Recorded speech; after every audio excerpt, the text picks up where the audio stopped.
But I lived on that air mattress for at least a couple of years. I remember that. $12 an hour, I just wasn't making enough money where I could go out and buy a mattress. I was focused on gas, insurance, food. And that was it. That's all I could afford. Yeah. And yeah, I remember, that was, and I always share in my story that, while those times were tough, I always remember them today.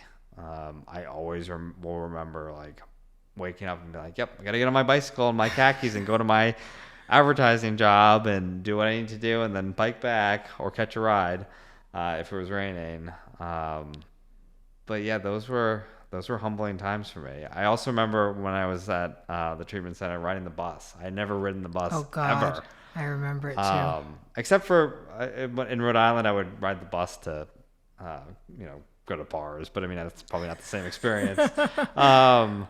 But riding public transportation and being like, wow. And the bus in Florida may or may not come, at least in South Florida where we are. It's one of those things where I waited once for 2.5 hours on a Sunday to get back to the treatment center. I was dying of thirst. Oh my God, it was terrible. And I had to go to the bathroom, and I actually went in the bushes on Federal Highway. And wow. I didn't know what else to do. Yeah. There was nothing in the area. I was like, I'm not walking. You got creative. I did. He had this van, and he would come and pick us up, and I'd be like, who is this guy? And again, I tell him this today at our men's meeting, but I'm like, who is this guy picking me up in his weird van? Like, and I looked up to him, but I'm also like, at the same time, I'm like, do I want to be this guy with this weird van? Right. Like, is this what sobriety looks like? Guy with a weird van picking up people from a treatment center? Might be better than a bicycle, though, or the bus. This van was a little questionable. Okay.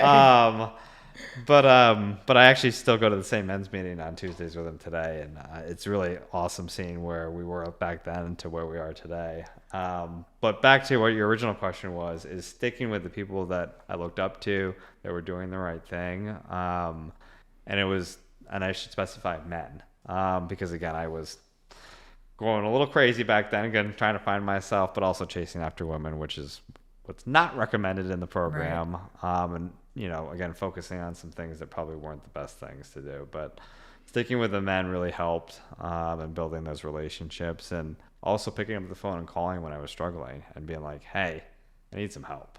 Right. Or I don't know how to deal with the situation.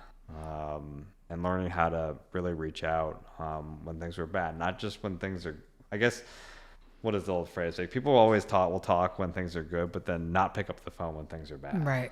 And, are afraid to get vulnerable. But those are the things that really helped me early on. Yeah, I think that picking up the phone is so important. It helped me from relapsing, actually. And I called women that I don't even remember who they were. It was just like Janet AA in my phone. And I may have met Janet last month, or I may have met Janet 3 years ago, and I wasn't sure, but I called Janet and she picked up. And some of them showed up. Others invited me to a meeting. It was just really cool to see how those 12-step fellowships work.